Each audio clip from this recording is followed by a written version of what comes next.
Headline news most affecting Chilliwack this week. One candidate's debate went into the books and the other was canceled. A disgraced Chilliwack pastor convicted of child pornography will be sentenced next month. Bad news and then good news for the Chilliwack Legion, and that fall chill in the air means football fever. We will have a special segment a little bit later in the show featuring Clint Hames and highlights from his interviews with a number of the federal election candidates. All right, Chilliwack, let's get started. And our top story. Plenty of drama surrounding the two local federal election candidate debates. Now, Clint Hames moderated the Monday night affair, which had the 5 candidates appearing online. And no one was talking over each other. It was a fairly civil affair. The second debate, scheduled for the Chilliwack Cultural Center, was to be live in person with an audience in the Hub Theater at the Cultural Center. COVID protocols were in place. However, the People's Party candidate Rob Bogunovic balked at attending because he refused to wear a mask and made it clear he was not vaccinated, and he had an issue with the, quote, COVID mandate. Incumbent MP and conservative Mark Strahl also boycotted, stating that all candidates should be there live, and having 4 live and 1 virtual would simply not be fair. The Cultural Center Board of Governors eventually canceled the event, citing safety concerns for their volunteers who would be working that night. Now, as mentioned, Clint Hames of chillTV's Hames Hot Mic moderated the Monday debate. One of the major points that stood out was, unlike the national debates, the candidates weren't trying to talk over each other.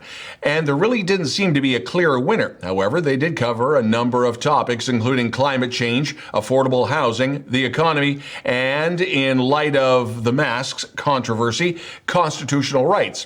What was missing were the opioid crisis, LGBTQ issues, transportation, and assistance to veterans. We recognize there's a lot of local interest in this election and all the local candidates as well. So if you'd like to watch results on election night, well, it's Monday the 20th, and at 8 p.m., tune into chillTV. We will have a bit of a tradition as we will provide election coverage from a local perspective.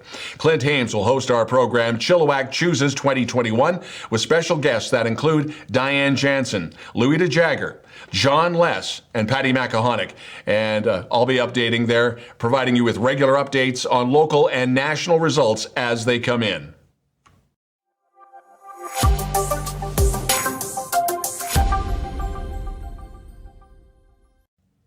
In the case of a disgraced church pastor convicted of possession of child pornography, Crown and defense were extremely far apart in their sentencing submissions in the case of John Vermeer. He was sentenced on child porn charges in provincial court April the 30th. His sentencing decision will be rendered October 13th. What Judge Andrea Ormiston will have to decide on is whether or not to send Vermeer to jail for a low of 8 months, as asked by his lawyer, up to a high of 2 5-year consecutive sentences being asked for by Crown, or somewhere in between that. The Hope train station debate is back in the news. Supporters to save the station made another plea to Hope Council back on Monday. And this coming Saturday afternoon, it's another walk to save the 1916 Hope train station house. Supporters are asked to meet at the Hope District Hall at Wallace and 3rd, starting at 1 o'clock. There is a Facebook page with all the info, and be forewarned, it looks like it's going to rain hard. Current sitting MP and federal conservative candidate Mark Strahl recently presided over the closure of one piece of Chilliwack Legion history and the future of a new Legion branch.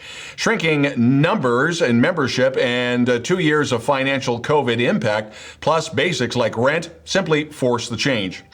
So after 95 years, Chilliwack Branch 4, that Legion, has closed its doors. It will amalgamate with the Vetter Golden Branch 280. So it's a brand new branch with a new name, Chilliwack Vetter Branch 295. Over a dozen different awards and $10,000 are up for grabs once again, this time for the 6th annual Fraser Valley Music Awards. In addition to the over 10 categories throughout the various genre, demographics, and fan votes, they will all recognize opportunities for UFE's radio station, Civil. They're teaming up with Common Room for the 2nd year in a row. This year, the Common Room Recording Grant will be awarded at the Fraser Valley Music Awards. That'll be done November the 18th.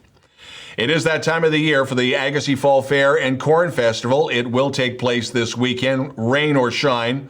more rain, but the indoor events have been canceled because of COVID. Now, Todd Richard will be performing this year, and the concert is free with admission to the fair. The website's been updated with ticket and event information, and yes, there will be rides, and yes, there will be the food trucks. Coming up, we will have an interview with Rob Bogunovic, who is the PPC candidate for Chilliwack-Hope, and then Clint Hames and some highlights from his Hames Hot Mic election interview series with Chilliwack-Hope candidates. And that is, as we mentioned, the invitation to Rob Bogunovic, and he is coming up in just a few minutes' time.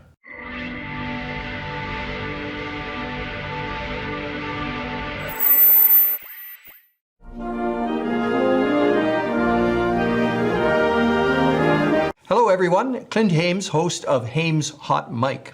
I've had the pleasure of interviewing 4 of the 5 MP candidates, the candidates that are seeking your support for our federal election on September 20th. You're going to see on chillTV those interviews coming up. I had a chance to ask questions that I felt were important, questions that people have said, hey, you should be asking this question.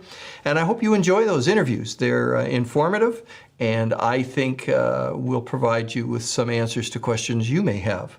Now, coming up on chillTV on the 20th, on election night, starting at 7:30, we're going to have our election coverage with special guests. We're going to be reviewing the results. We're going to be talking to local political folks who will provide their assessment and appraisal of what's happening in our country, and we'll be making sure that we keep you up to date with all of the results for Chilliwack-Hope and, in fact, across the country. So I hope you'll tune in and see the interviews I've done, and I also hope you'll tune in to chillTV 7:30, September 20th, see the results of the election and hear some excellent commentary from some folks in your community who really care about this community. Thanks so much.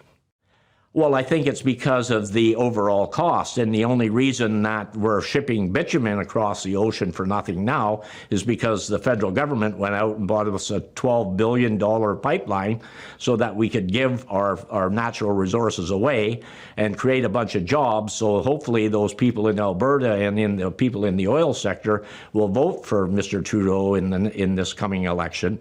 We saw billionaires profit to the tune of $78 billion off and during the pandemic, and we are asking for them to pay their fair share. So the ultra-rich and families with a gross income over $10 million or more are being asked to pay a little bit more so that we can start to balance the budget and dig ourselves out of that. But I don't think you can berate people into getting a vaccine. I think you have to address their concerns and treat them with respect. And I think that's been the difficulty, the thing that I've been troubled by is to watch what I would say is Justin Trudeau using vaccination status as a wedge, as a way to attack Canadians and try to drive people into his camp. To come up with a standard level of minimum wage across Canada. It's very important that we lift people out of poverty and up into the middle class.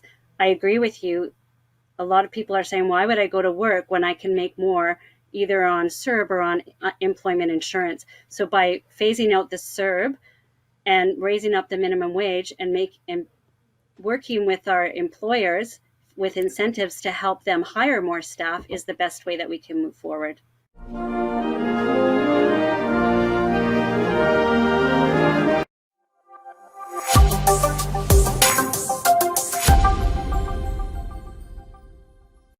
chillTV's News of the Week, and we are in conversation with Rob Bogunovic, who is the People's Party of Canada candidate for Chilliwack-Hope. Rob, thank you for coming in on a late notice like this. There were 4 topics that really didn't get vented on the Monday night debate with the Chilliwack Chamber of Commerce through nobody's fault. It's just time was time.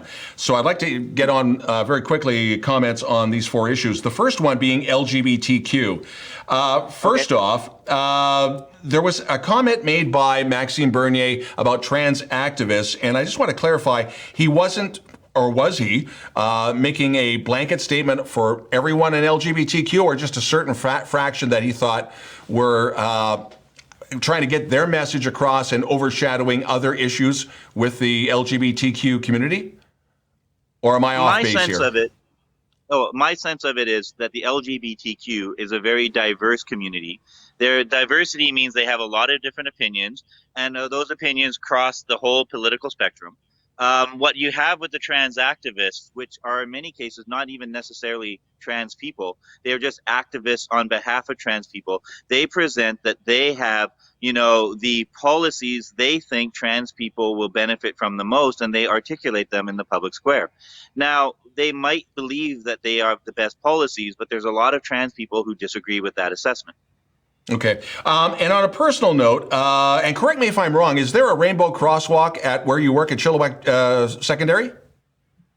I don't believe Chilliwack Secondary has one. Okay. I know that there's one over at the school board office, right? But I don't think they put one on any of the high schools. But I could be wrong on that one. Okay, but the one question that did come up actually on the sidebar, which didn't get up into the Slido comments and questions, would you personally be in favor of a rainbow crosswalk downtown at Mill and Wellington, which I know has been a contentious issue with city politics? On a personal level or on a PPC level, do you have a problem with that, or is that a non-starter? Well, on a personal and a PPC level, it's a municipal issue, and we are a federal party, which means we don't like to interfere in provincial or municipal jurisdictions. I remember when the debate happened, and I remember how the community responded. They actually created rainbow crosswalks in numerous places, but the real issue was it properly placed in a public crosswalk space? It's not an easy issue. I understand where the LGBT are coming with their desire for acceptance and validation. Other people and other groups also have a desire for acceptance and validation, and I do think that those are all valid and worthy. But it is a question that the municipality or city councilman, they wrestled with. And with the exception of Jason Lum, I think they were pretty unanimous in believing that it wasn't appropriate to have that. I could relook at that decision, but I really haven't, since it isn't in my jurisdiction as a federal politician. Okay. The second of the four topics, transportation. We're hearing a lot of talk. The federal Liberals are putting a lot of money in the expansion of SkyTrain from Surrey to Langley. While primarily it's provincial, but it is still the Trans-Canada Highway, Highway 1. Would a federal-led PPC government look at throwing some more money in either expansion of Highway 1 or Rail for the Valley, or SkyTrain all the way to, say, Abbotsford, or possibly out to Chilliwack? I do believe that the PPC, when it looks at issues of infrastructure, is going to be wanting to see more projects like expansion of highways and railway services. The question is, does it fall on the federal or provincial jurisdiction? If it is a federal highway like the Trans-Canada is, that's yes. However, if the expansion is entirely local, like a rail line that doesn't cross a provincial boundary, then I would suggest that the answer is no. But what we would want is to make sure that the provinces have more financial resources so that they could take on those kinds of projects themselves. The infrastructure is a very important thing that we build in this country. It helps us to move goods and people more quickly and efficiently, and we should get on the task of making sure that we have the best infrastructure programs in the world. Item number 3 of the 4, the opioid crisis. Is the PPC in favor of decriminalization of specific drugs for a safe supply, like heroin, as well as, say, cocaine? I don't know if the PPC has had a policy on that. Particularly, I would say we have to look at the proposal and find out whether or not we think it will actually improve the situation. I think that the opioid crisis is problematic because it was created by pharmaceutical companies, and in many cases, I don't think they've been properly held to account for what they have done through that opioid crisis and the lies that they have told. Again, this would also be something we would have to negotiate with the provinces, since so much of this does tie into Medicare. And from there, safe consumption sites, is that something that the PPC agrees with, or has certain issues, if not full issues with? I think that was one of those issues that would probably fall into the wheelhouse of it's up to each candidate to form their own opinion on whether or not they would support it or not. We believe in allowing candidates to voice their opinion on these kinds of social issues. For me, I would again want to look at the data. I understand the logic behind these safe consumption sites, except that I also know that when they opened them in Vancouver, we saw a reversal of the overdose death rates. They were going down, going down, going down, and then they opened up in sight and it started going up and going up and going up.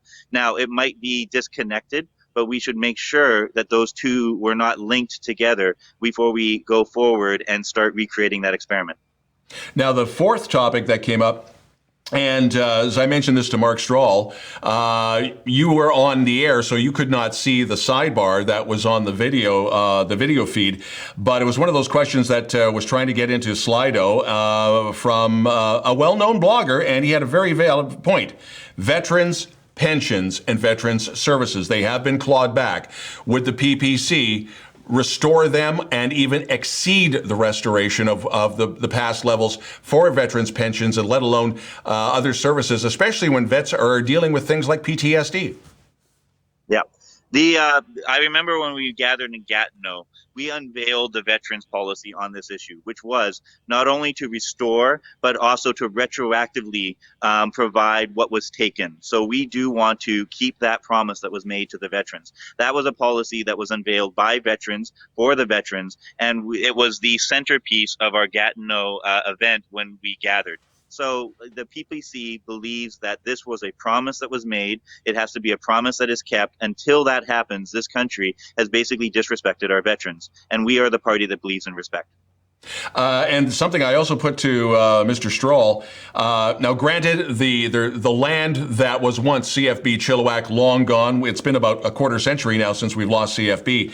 Would there be any way that the PPC would like to see a resurrection, some sort of a base? Obviously, finding land in Chilliwack is not going to be an easy task if it would happen, but say perhaps closer to Hope.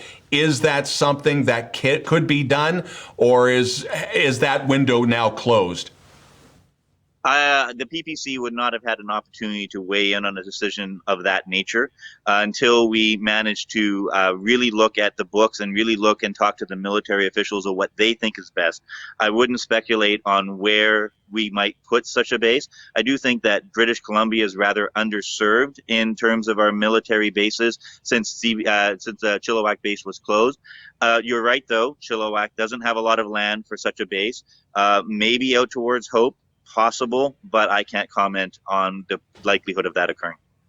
Again, a big thank you for doing this so late in the day. I know you have another event that you have to race off to. Rob Bogunovic, the PBC candidate for Chilliwack-Hope. Again, Rob, thank you so very much. Thank you. And you're watching chillTV's News of the Week.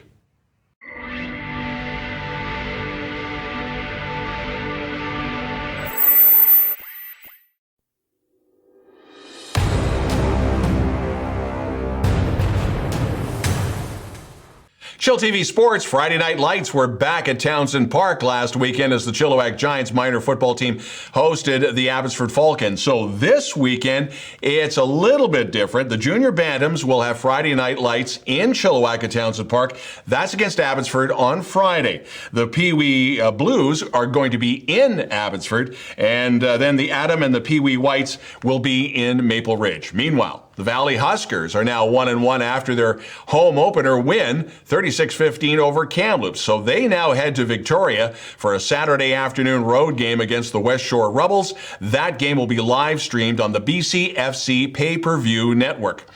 Tickets for the BC Hockey League Showcase now on sale through the Chilliwack Chiefs. This year's showcase will take place over 5 days from Wednesday, October the 20th to Sunday, October 24th. All the games at the Chilliwack Coliseum. Each team will play 2 games, one home and one away, and that will be in front of pro scouts as well as NCAA coaches.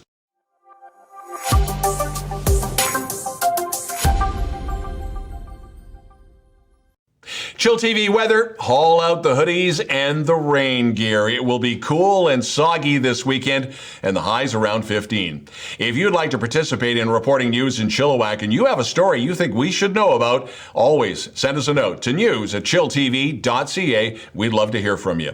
That's the news this week. A reminder, chillTV will have election coverage coming up Monday night starting at 8 o'clock right here. Thanks for watching. I'm Don Lehn.